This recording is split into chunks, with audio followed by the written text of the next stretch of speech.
betul kemarin. Kalau dua bentuk evaluasi tadi itu, yang kita evaluasi siapa?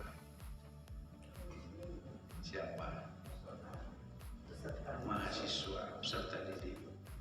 Ya sekarang apakah dosen tidak mengevaluasi dirinya pada saat dia mengajar? Itu yang disebut iluminatif. Di dalam kata iluminatif itu ada namanya refleksi dan introspeksi yang lalu dibentuk dalam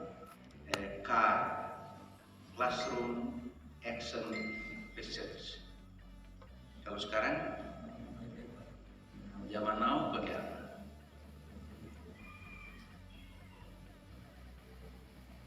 Bapak Ibu, kalau saya bilang Anda menggunakan strategi pembelajaran blended learning, evaluasi formatif sudah jelas, ada portofolionya dan sebagainya, ada sumatifnya sudah jelas. Nah, sekarang Anda mau evaluasi iluminatif, yang dievaluasi bukan Anda. Dari data pembelajaran pada mahasiswa, Anda evaluasi diri.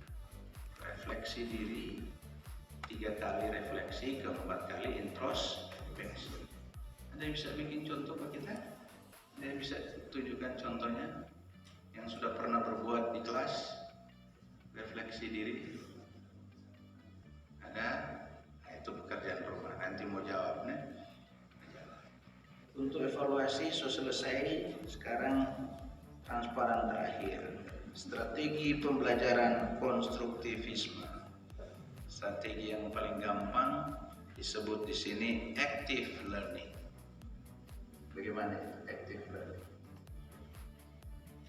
Anda tahu? Belajar aktif, belajar mandiri, belajar kooperatif, belajar kolaboratif. Mana yang Bapak Ibu suka sekali di situ? Yang biasa digunakan di kelas. Di antara itu, siapa yang mau memilih? Pilih mana? Kita suka problem based learning, Prof. Problem based learning. Oke. Ya. Suka, ada alasan? Biasanya kalau kita pernah aplikasikan itu kan mereka punya masalah-masalah yang dekat dengan lingkungan mereka, Prof. Apakah lingkungan tempat tinggal atau lingkungan bermainnya atau lingkungan keluarganya. Nah, kita angkat saja pembelajaran melalui kasus-kasus atau fenomena-fenomena yang ada di sekitar mereka tersebut, Bro. Oke. Kata gantinya apa? Nature ya? Nature. Alami ya? Oke. Begitu gua. Kalau dosen itu harus memiliki vocabulary yang banyak. Jangan sampai pada waktu Anda menerangkan Anda kekurangan vocabulary. Itu satu. Kedua, dosen harus memiliki diksi yang baik. Karena Anda akan berhadapan dengan figur-figur peserta didik yang bervariasi. Jadi mesti punya diksi yang baik. Ya toh? Jangan sampai ada mahasiswa 3 minggu tidak hadir sama Anda, berarti 3 kali dia tidak hadir. Dia hadir keempat, bahasa dosennya begini. Ini ngana ini pamalas. So 3 kali tidak datang di kuliah saya. So pasti ngana nilai rendah. Langsung justifikasi begitu. Boleh begitu? Waduh, berbahaya. Ya toh, kalau saya jadi supervisor sama Anda, saya bilang Anda berhenti mengajar, kita diutuh mengajar. Harusnya bahasa diksinya bagusnya bagaimana? Ini so 3 kali Anda hilang perhatian kepada saya. Hari ini perhatian kepadaku 100%. Ya, tak tahu sedikit setelah dia teringat, terasa di dalam hati dan pikirannya. Dia mau bertanya di kelas, ya, tanya di setelah kelas. Prof boleh bertanya? Boleh. Ya Pak, cerita kemarin dia bermasalah semangat 3 kali. Dengan demikian kita bilang sudah cukup, sudah sampai situ. Dia badiang, dia bilang cuma begitu Prof, cuma begitu dulu, selesai. Untuk apa lagi saya komen? Dia so cerita dia bermasalah. Begitu. Saya kira itu yang paling penting. Ada yang mau bertanya? Tadi kilai 5 menit lagi sudah selesai saya. Karena kita coba kasih materi ini merangkum. Siapa berani bertanya sekarang? Ada 23 transparan sebenarnya yang saya mau sampaikan, tapi saya rangkum 1 kali 23 itu. Ada? Kalau mau ajak berdiskusi, mau silakan. Pengertian konstruktivisme menurut Bapak? Iya. Dia pengertian Tapi tadi nggak dapat dengar butuh. Boleh dikeras boleh sambil berdiri. Ayo pada itu. Iya. Supaya keras. Terus supaya orang dengar. Iya. Mohon maaf tapi tadi nggak kanan sekurang. terima kasih. Jadi kan Bapak bertanya sama masing-masing dosen di sini. Jadi kalau menurut Bapak konstruktivisme Pak. Udah tembak langsung lipat kita. Berarti selama dia ikut tadi dia belum mengerti. Aduh, bahaya. Tidak maksudnya kan yang tadi kan belum Pak. Jadi Bapak Belum mengerti. kan Bapak belum menjelaskan tadi Bapak. Cuma bertanya sama masing-masing dosen ini. Apakah saya harus mengajar seperti anak SMA lagi? So dosen sama kita hadapi ini. Kita mengajar tadi itu, memberi materi. So kasih itu pengertian. Belum nyampe deh. Apa? Tujuan instruksional itu.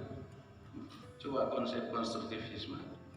Kasih tunjuk market transparan. Ke bawah lagi.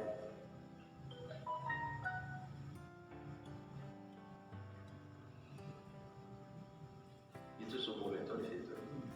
Sebuah itu ada pengertian. Itu. Kita sudah jelaskan 8 mata kamu belum mengerti lagi.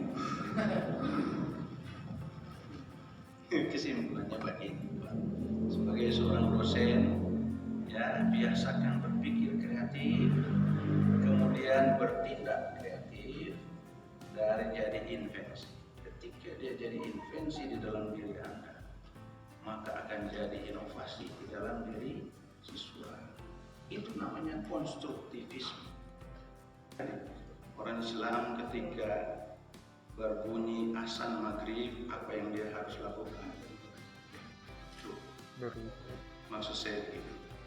Konstruktivisme itu Anda harus bentuk dirimu untuk mengajar dari hati sampai ke hati. Jangan sampai Anda kejar pengetahuan, cuma hafalan, jangan sampai di hati. Anak tidak menerima Anda di kelas. Itu yang penting. Bapak kalau mengajar, sebelum Bapak mengajar, apa yang Bapak lakukan? Mempersiapkan bahan ajar dulu.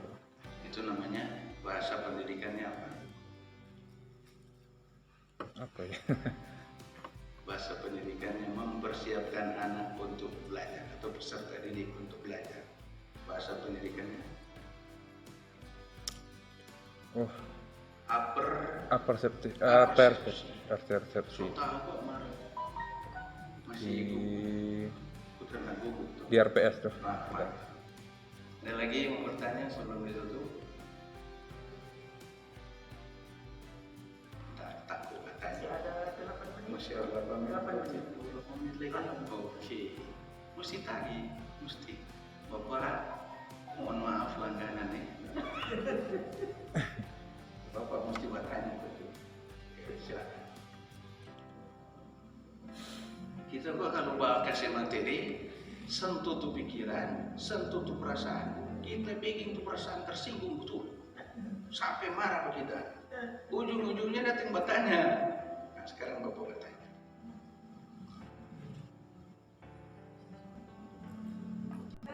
Dalam proses pembelajaran kita membutuhkan strategi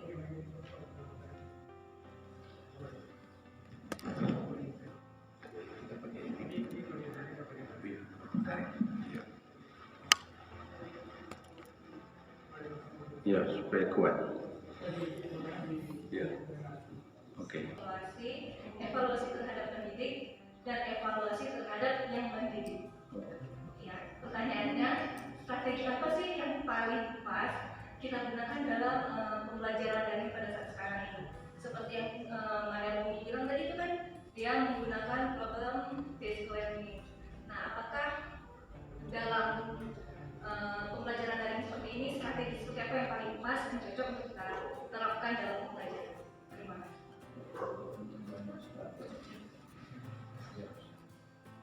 Kalau saya tanya diri saya, Prof, kalau Anda mengajar di masa pembelajaran daring ini, apakah Anda melihat mahasiswanya?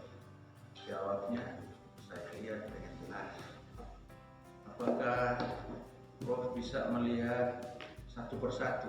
Jawabnya, bisa melihat satu persatu. Anda cuma dapat 20% dari materi saya, masih ada sisa 80% yang Anda harus